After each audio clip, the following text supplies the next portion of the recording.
때를 따라서 은혜의 단비를 부어주시고 보살펴 주시는 주님의 은혜와 사랑에 진실로 감사드립니다.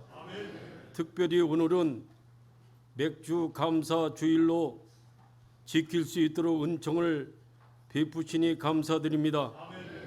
이 시간 형식적으로 감사의 물질만 드리는 것이 아니라 저희의 온 마음을 다 바쳐서 주님을 기쁘시게 하는 은혜의 시간이 되기를 원합니다. 이 시간 특별히 간구하옵기는 저희 교회가 복음을 파송하는 일에 전혀 힘쓰게 하시며 기도와 구제에도 힘을 써서 머리가 되시는 주님의 명령에 순종하는 귀한 교회가 될 수 있도록 인도하여 주시기를 원합니다. 오직 주님의 명령만을 위하여 주님의 형체를 드러내게 부족함이 없는 교회가 되게 하시며 생명을 건지는 일에 최선을 다하는 복된 교회가 되기를 원합니다. 예수 그리스도의 몸된 핏값을 통해서 하나님의 전을 이곳에 세워주심에 감사드립니다. 생명의 말씀이 날마다 증거되게 하시며 생명수의 샘물이 강같이 흘러넘치는 귀한 전으로 세우심에 감사드립니다. 영원토록 세세토록 주님께서 이 제단과 함께하여 주셔서 주님의 선한 뜻을 이루게 하시며 십자가의 사랑을 온전히 전하는 복된 제단 되게 하여 주옵소서. 이 시간 주의 말씀을 선포하시는 목사님 기억하시고 성령의 능력으로 붙들어 주셔서 힘있고 권세 있는 말씀을 증거하게 하시고 목마른 영혼이 말씀을 통하여 많은 은혜를 받는 귀한 시간이 되게 하여 주시옵소서. 특별히 찬양을 이제 들리는 성가대회에 함께 하시고 저들이 진실로 이제 영혼의 찬양을 온전히 주님께 드려줄 수 있도록 하나님 성령께서 역사하여 주시기를 원합니다. 부름받은 백성들, 택함받은 모든 백성들 하나님 저들을 지켜주시며 인도해 주셔서 세상 가운데서도 성도로서 믿음의 본분을 다하며 빛과 소매를 잘 감당하여 하나님의 선하신 뜻을 드러내게 하시며 그리스도의 사랑을 전파하는 우리 모든 지체들 다 되게 하여 주시옵소서. 죄악과 사망 가운데 날마다 우리를 구원하여 주신 예수 그리스도 이름으로 기도드렸습니다.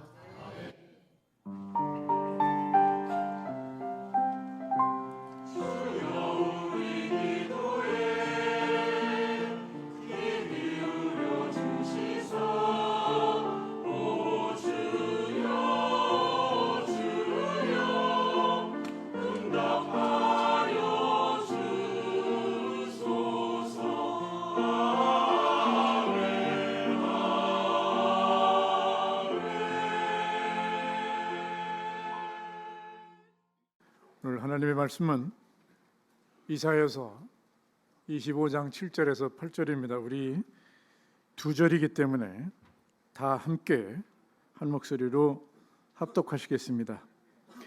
또 이 산에서 모든 족속의 가린 열방 위에 덮인 덮개를 제시하며 사망을 끊을 것이라. 주 여호와께서 모든 얼굴에게 눈물을 씻기시며 자기 백성의 수치를 온 천하에서 제하시리라. 여호와께서 이같이 말씀하셨느니라. 아멘.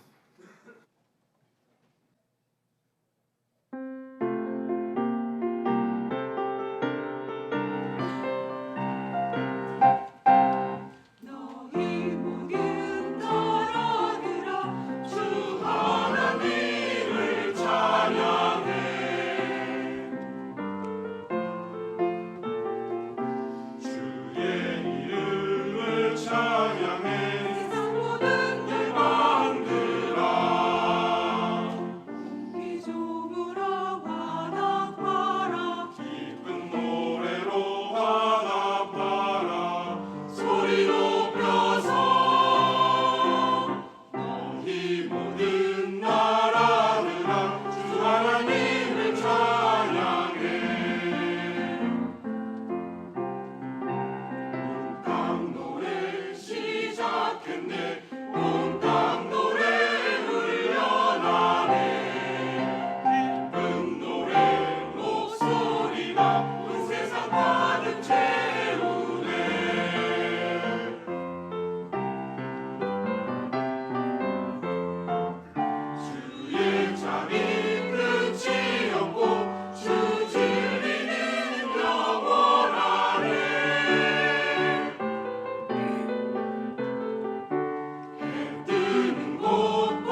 맥추감사주일인데요. 맥추감사주일은 뭐 구약에 있는 77절 뭐 이런 이야기들을 하는데, 사실 이스라엘에서 맥추절은 3, 4월에 이제 첫 밀을 수확할 때, 그때가 이제 맥추절이죠. 그러니까 우리나라하고는 사실 맞지가 않아요, 이 상황이. 그래서 뭐 여러 가지 뭐 말들이 있지만 뭐 중요한 건 의미가 중요한 거죠. 저희 나라는 이제 첫 수확, 보리를 첫 수확하는 것이 요 맘때쯤이고, 뭐 첫 수확이 뭐 보리만 있는 건 아니고, 제가 이제 집에 가만히 있어도 뭐를 캐는구나 이걸 아는 게, 캐면 꼭 절 갖다 주시잖아요. 감자가 제일 먼저 오는 것 같더라고요. 어쨌든 뭐 여러 가지들이 있겠지만, 중요한 것은 이제 이 맥추감사절의 의미는 이제 반년을 잘 마무리하고, 그래서 그것을 감사하고 앞으로 남은 반년을 하나님 안에서 살기를 소원하는 마음으로 그렇게 드려지는 것이 맥추감사주일입니다. 뭐 우리는 보리 농사 안 짓는데 무슨 맥추절이야 이렇게 생각하신다면 이렇게 이해하시면 될 것 같아요. 에덴은 하나님께서 인간이 행복하게 살아갈 수 있도록 만드신 가장 완벽한 장소입니다. 안 살아봤지만 성경을 보면 그래요. 모든 것이 풍족했고, 모든 것이 완벽했고, 모든 것이 아름다운 곳이었고 안전한 곳이었어요. 그걸 성경에서는 사망이, 죽음이 없는 곳으로 말씀해주고 있습니다. 이 땅의 모든 물질을 다 끌어모아서, 우리가 가진 이 세상이 가진 모든 물질을 다 끌어모아서 우리가 생각하는 유토피아를 만든다 해도 에덴이 될 수는 없습니다. 왜냐하면 죄로 한번 죽은 인간에게 에덴이라는 곳은 존재하지 않습니다. 우리가 어디에 살더라도, 아무리 좋은 곳에 살더라도 늘 우리는 슬픔과 탄식뿐이라고 성경에서 말씀하고 있습니다. 그러니 에덴으로 우리가 돌아가려면 결국 우리가 살고 있는 이런 어떤 환경이 아니라 우리의 중심의 변화가 있어야지 우리에게는 에덴이 다시 돌아올 수 있습니다. 에덴의 본래의 뜻은 기쁨의 동산, 즐거움의 동산이란 뜻이고, 눈물이 없는 곳이라는 의미를 가지고 있습니다. 눈물이 없는 곳, 그것이 에덴이에요. 아담 이후로 모든 인간은 눈물을 흘리지 않고는 살 수가 없습니다. 시편 90편 10절에 보면 우리의 연수가 70이요 강건하면 80이라도 그 연수의 자랑은 수고와 슬픔뿐이요 신속히 가니 우리가 날아가나이다, 이렇게 말씀해 주고 있어요. 태어나는 그 순간부터 눈물을 흘리고 죽는 순간까지 눈물을 흘리며 사는 것이 우리이고 이 땅입니다. 눈물에도 또 많은 눈물들이 있습니다. 에레미야가 1장 2절에 보면 밤에는 슬피 우니 눈물이 뺨에 흐르며 사랑하던 자들 중에 그에게 위로하는 자가 없고 친구들도 더 배반하여 원수들이 되었도다. 슬픔이 눈물을 흐르게 합니다. 슬픔의 눈물이 있죠. 친구들 위로하는 친구가 아니라 배반하는 친구고 원수가 되고, 이 땅을 살아가는 동안에 여러분들 슬픔이 없는 인간은 아무도 없죠. 여러 가지 상황이나 환경으로 인해서 슬픔을 당하게 됩니다. 또 왕하 20장 5절에 보면 너는 돌아가서 내 백성의 주관자 히스기야에게 이르기를 왕의 조상 다윗의 하나님 여호와의 말씀이 내가 내 기도를 들었고 내 눈물을 보았노라. 내가 너를 낫게 하리니 내가 3일 만에 여호와의 성전에 올라가겠고. 여러분들도 다 아는 이야기죠. 히스기야 왕이 병에 걸립니다.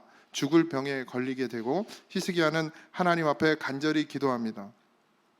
고통하며 눈물을 흘리죠. 이 땅은 고통의 땅이죠. 늘 아프고 힘들고 어려움을 여러분들 앞에 닥칩니다. 그런 고통 때문에 눈물을 흘리기도 하죠. 또 욥기 16장 20절에 나의 친구는 나를 조롱하고 내 눈은 하나님을 향하여 눈물을 흘리니. 욥이 고난을 겪고 있을 때 친구들이 찾아와서 위로한다고 찾아와서는 결국 그들이 욥에게 주은 것은 상처뿐이었습니다. 그 상처로 욥은 눈물을 흘리게 됩니다. 어제 찬양 집회가 있어서 김윤진 간사님이라고 이제 그 찬양 집회를 갔는데 그분의 이제 그 간증을 듣는데 초등학교 때부터 왕따를 당해서 괴롭힘, 중학교 때도 집단 괴롭힘을 당했다고 합니다. 그 많은 상처들을 고스란히 담고 그 간사님은 죽으려고 했대요. 자살 시도를 많이 했고 지금도 그 상처들이 몸에 남아 있다고 합니다. 그런 상처들, 그런 아픔들, 지금 우리 아이들도 그런 일들을 겪고 있죠. 물론 대부분의 아이들은 좀 그래도 괜찮은 아이들인데 일부분의 아이들이 또 어떤 환경으로 인해서 어떤 아이들은 그런 처지에 놓여 있고 그것이 사회적인 문제가 되기도 합니다. 그런 상처들이 이 땅에 있어요. 죄로 인해서 들어온 눈물입니다. 또 시편 6장 6절에 내가 탄식함으로 피곤하여 밤마다 눈물로 내 침상을 띄우며 내 요를 적시나이다. 다윗은 왕의 권세를 가지고 자기 충신 우리아의 아내 밧세바를 취하게 되고 그 행위를 감추기 위해서 그의 남편 우리아를 간접적으로지만 죽게 만듭니다. 그래서 그것이 하나님 앞에 드러나지고 그것을 알게 되고 나서 후회해 눈물을 흘리기도 했습니다. 뭐 여러 가지 눈물들이 있어요. 저도 좀 잘 우는 편인데 가끔 뭐 드라마를 보면 드라마는 요새 잘 안 보는데 제가 그랬죠? 그 뭐죠? 골대녀. 골 때리는 그녀들을 보면서 저는 웁니다. 그들의 진심이 느껴져서 막 눈물이 나요. 저희 아내 막 으아 울어요. 어쨌든 뭐 그런 눈물도 있겠고 제가 예전에도 간증했는데 필리핀에 대학원 때 필리핀에 그 학교가 있는데 APTS가 있는데 우리 김성호 목사님도 그때 가셨을 거예요. 제가 대학원 때 같이 갔던 걸로 기억하는데 거기 방문하는 그러니까 뭐 탐방하는 그런 기회가 있었는데 대학원생들을 보내주는 거예요. 그래서 개인적으로 20만 원만 내고 나머지는 학교에서 다 지원을 해주는 그런 시간이 있었어요. 일주일 동안. 그래서 거기를 가게 되었는데 저는 그 정보도 몰랐고 우리 이제 과대가 정보를 냉큼 입수해서 다 우리를 신청해 버린 거예요. 그래서 그냥 졸업여행 겸 가자.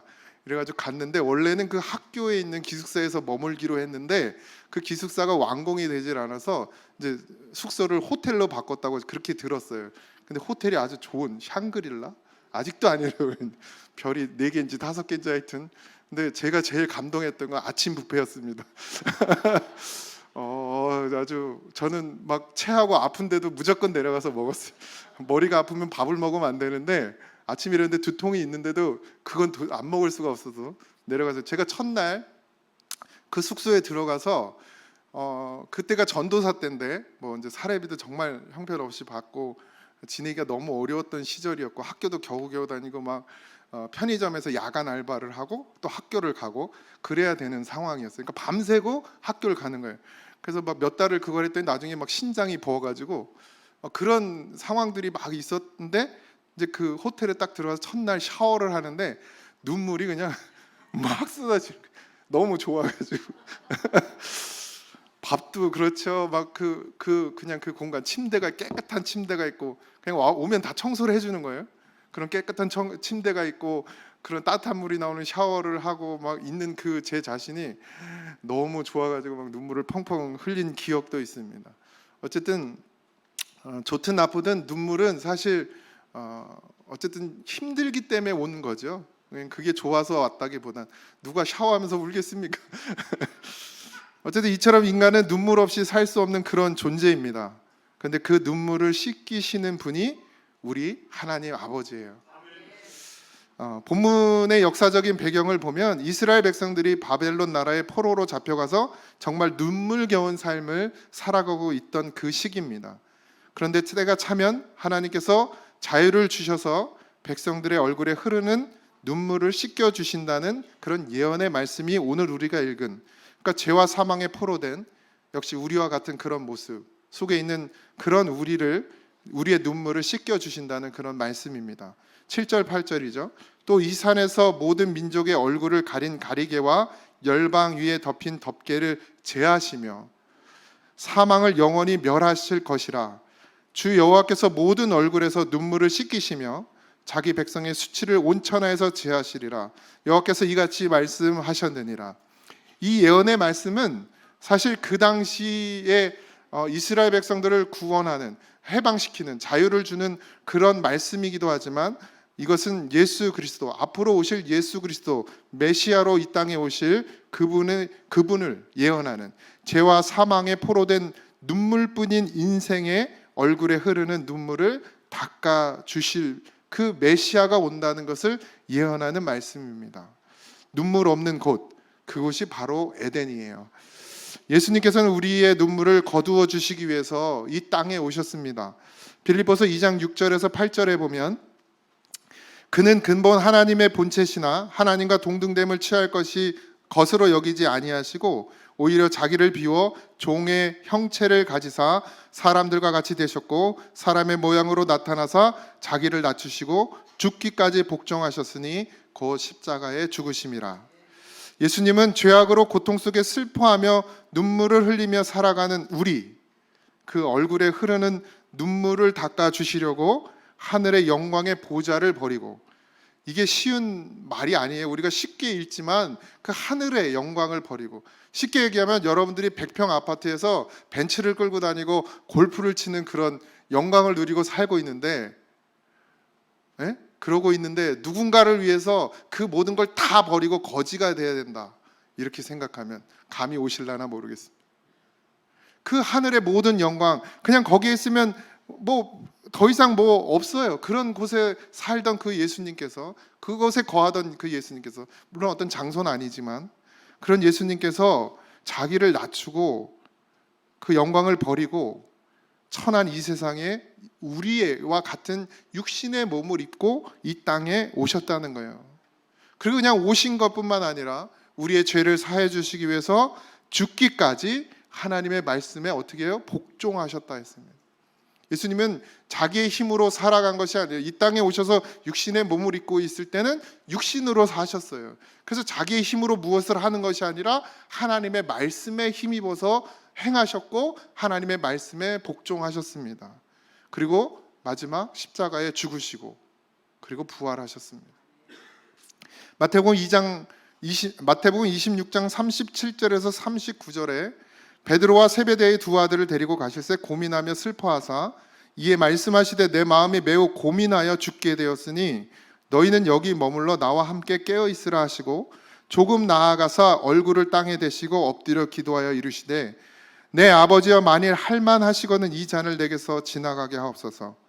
그러나 나의 원대로 마시옵고 아버지의 원대로 하옵소서 하시고, 예수님은 육신의 몸을 입고 있으셨어요. 그래서 고민도 됐고 이제 죽게 되었으니 그것이 너무 어렵고 힘들었다는 거죠.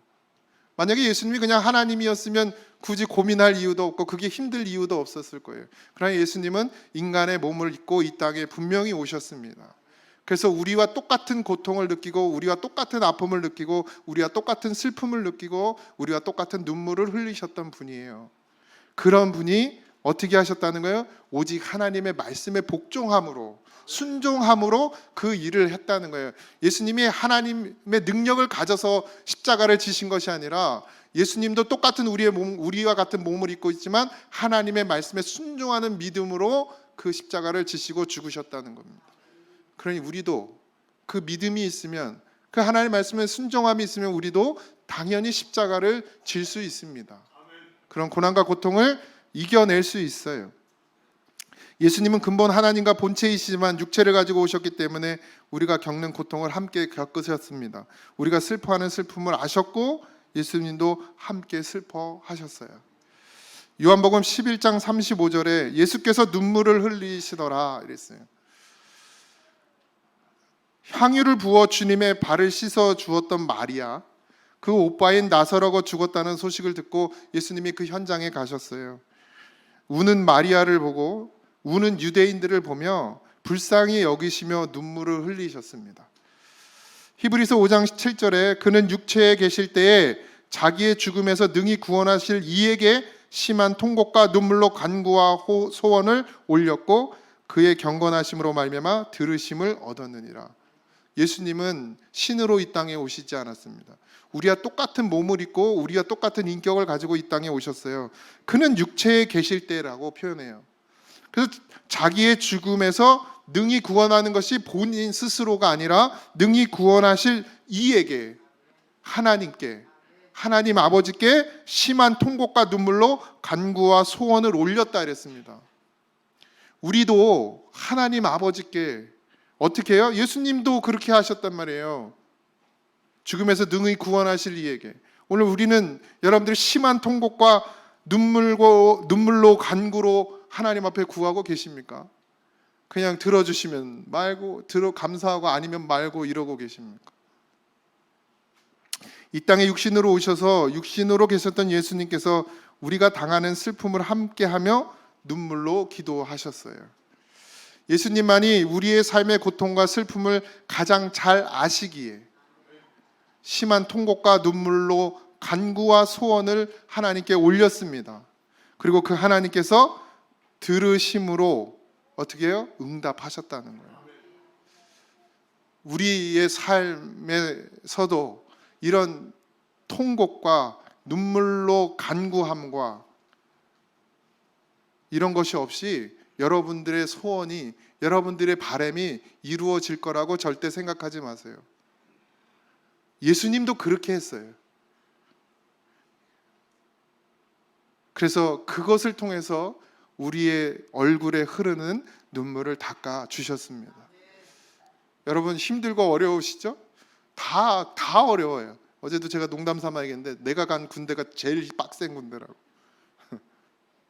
방위도 자기가 간 방위, 요즘엔 방위가 없잖아요. 옛날 사람 같네. 공익도 자기가 가는 부대가 제일 힘들어요. 고통도 슬픔도 내가 지금 겪고 있는 것이 가장 슬프고 가장 힘들고 가장 어렵지. 그건 뭐 누구나 마찬가지예요. 목사인 저도 그래요. 여러분들이 와가지고 저한테 상담한다고 목사님 이런 힘든 일이 있어요 그러면 목사가 진짜 동감이 돼가지고 맞아요 정말 힘들게 해서 이럴 것 같아요? 내가 더 힘들어 속으로 그러지. 그러니까 목사 너무 의지하지 마세요. 주님만 여러분의 눈물을 닦아주실 수 있습니다. 네, 주님만. 그러니 힘들고 어려우시면 하나님께 기도하세요. 어떻게 해요? 들으신단 말이에요. 들으신다고. 목사는 여러분 얘기 잘 안 들어요. 나도 살기 힘들어. 내 코가 석자예요. 근데 하나님은 들으신단 말이에요. 언제나 귀 기울이고 들어주고 계신단 말이에요. 그 눈물을 닦아주시는 주님의 모습이 바로 십자가입니다. 갈라디아서 3장 13절에 그리스도께서 우리를 위하여 저주를 받은 바 되사 율법의 저주에서 우리를 속량하셨으니 기록된 바 나무에 달린 자마다 저주 아래 있는 자라 하였음이라. 예수님은 십자가에 달리심으로 친히 저주받는 자가 되셨어요. 육신의 몸을 입고 오는 것만 아니라 우리와 똑같은 인격을 갖고 우리와 똑같은 것을 겪고 우리와 똑같은 아픔을 느끼는 것뿐만 아니라 심지어 십자가에 스스로 달리심으로 친히 저주받은 자가 되셨어요. 그래서 뭐 하려고요? 우리를 속량하시려고. 그리고 죽음과 부활로 우리의 모든 저주를 풀어주셨습니다. 십자가에 달려 죽으시고 다시 부활하심으로 우리가 지금 묶여있던 그 죄와 허물과 사슬에서 우리를 풀어주신 분이 예수님이에요. 그로 말미암아 우리는 눈의 눈물을 닦아주십니다. 심지어 우리의 눈물을 그치게 하시는 거예요. 주님을 바라보면 감사하지 않을 게 없어요. 찬송하지 않을 게 없어요. 내가 아무리 힘들고 어려워요? 정말 아무것도 없는 그런 상황이 놓여도 내가 주님만 있으면 감사할 수 있어요. 찬송할 수 있어요. 그게 믿음입니다. 여러분들 예수님을 통해서 내가 지금 가지고 있는 것들을 잘 지키길 원하십니까? 그건 믿음이 아니에요. 그건 믿음이 아닙니다. 내가 지금 가진 것들을 잘 지키는 것이 그것이 행복이고 내 눈물이 그치는 것이 아닙니다. 염려가 걱정이 사라지는 게 아니에요. 아무것도 없어도 나 안에 예수님만 있으면 그것으로 감사해요. 눈물이 그쳐지는 거예요. 서러움의 눈물이, 아픔의 눈물이, 고통의 눈물이, 상처의 눈물이, 배신의 눈물이 다 그쳐지는 거예요. 주님만이 나를 살리십니다. 그렇게 친히 우리를 속량해 주셨고 우리의 눈물을 그치게 해 주셨습니다. 계시록 7장 17절에 이는 보좌 가운데서 계신 어린 양이 그들의 목자가 되사 생명수 샘으로 인도하시고 하나님께서 그들의 눈에서 모든 눈물을 씻어 주실 것임이라. 하나님의 약속이십니다. 목자는 예수님이에요. 목자는 예수님이십니다. 정말 진짜 여러분들이 양이거든 예수님께 말씀하세요. 예수님께 구하세요. 예수님을 바라보세요. 예수님의 소리에 귀를 기울이세요. 목자의 음성에 귀를 기울이시기 바랍니다. 계시록 21장 4절 모든 눈물을 그 눈에서 닦아 주시니 다시는 사망이 없고 애통하는 것이나 곡하는 것이나 아픈 것이 다시 있지 아니하리니 처음 것들이 다 지나갔음이리라. 저는 여러분들이 이런 삶이 되었으면 좋겠어요. 예수님을 통해서 사망이 없어지고 애통이 없어지고 곡하는 것이 없어지고 아픈 것이 우리 안에 다시 있지 아니하는 그런 삶이 여러분들에게 이루어지길 소원합니다. 하나님은 우리를 사랑하십니다. 분명한 사실이에요. 그래서 끝은 뭐라 그랬어요? 늘 선하시다 했어요. 지금은 과정이에요. 끝난 게 아닙니다. 여러분들이 힘들고 어려운 건 지금은 과정이기 때문이에요. 먹고 살만한 분도 계시겠지만 어쨌든 어렵고 힘든 건 과정이에요. 하나님은 그걸 통해서 우리를 뭘로 인도하세요? 선으로 인도하십니다. 결국엔 생명이에요. 하나님은 우리를 사랑하시고 내 흐르는 눈물을 닦아주라고 독생자 예수 그리스도를 이 땅에 보내주셨습니다. 예수님의 죽으심으로 끝나지 않고 죽은 자 가운데서 사망 권세를 이기고 부활하셨어요. 그리고 하늘에 올라가셨어요. 그리고 지금도 우리를 위해서 기도하고 계십니다. 그러니 슬퍼하지 마세요. 우리 주님이 눈물을 닦아줍니다. 슬프세요? 그러면 주님 앞에 와서 기도하세요. 울어도 괜찮아요. 어려워서 괴로워서 통곡을 하셔도 괜찮아요. 그런데 꼭 예수님께 오세요. 그래서 예수님께 말씀하세요. 나 이렇게 너무 힘들어요. 주님 다 아시죠? 이미 다 아시죠? 이것들 여기서 빨리 벗어나길 위해 기도하는 것이 아니라 이것들을 잘 견뎌내고 이길 수 있도록 내게 힘을 주세요. 이렇게 기도하십시오. 그럼 반드시 주님께서 여러분들의 눈물을 닦아주실 줄 믿습니다. 이처럼 예수님께서 우리의 죄와 사망에서 우리를 구원하시고 모든 저주를 끝내주셨어요. 그리고 우리의 얼굴에 있는 눈물을 지금도 닦아주고 계십니다. 지금도 우리의 목자가 되셔서 우리를 푸른 풀밭, 맑은 시냇물가로 우리를 인도해 주고 계십니다. 그러니 예수님이 하나님의 말씀에 순종했던 것처럼 여러분도 하나님의 말씀에 순종하십시오. 그러면 반드시 주님께서 우리를 푸른 풀밭으로 맑은 시냇가로 인도하실 줄 믿습니다.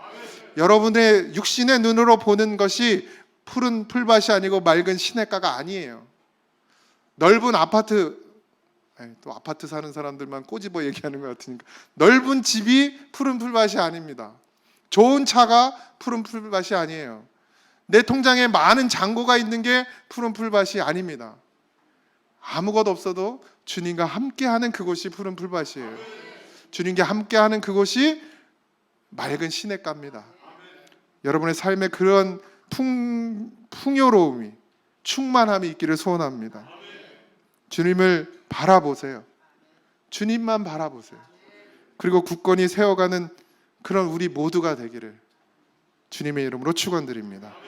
하나님, 많은 기도하지 않아도 거창한 기도가 아니어도 주님 앞에 와 그저 눈물 흘리는 것만으로도 주님은 다 아시고 그런 자의 눈물을 닦아 주십니다. 하나님, 삶 속에서 어떠한 상황 가운데서도 주님만을 바라보는 성도들이 되게 하여 주옵소서. 어린 심령들 지켜주시고 보호하시고, 이 아이들이 어려운 환경의 상황에 처할지라도 이 아이들에게 예수의 심장이 있어서 하나님만을 바라볼 수 있는 그런 귀한 아이들로 하나님 붙잡아 주시옵소서.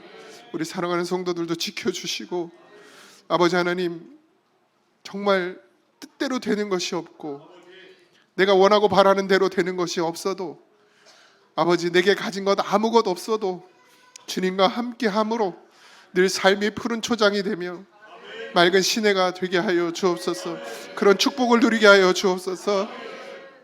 이제는 우리 주 예수 그리스도의 은혜와 하나님 아버지의 크신 사랑하심과 성령님의 감동 역사하심이 그 눈물을 닦아주시는 주님을 바라보는 사랑하는 성도들 위에 이제부터 영원토록 함께 하시기를 간절히 축원하옵나이다. 아멘.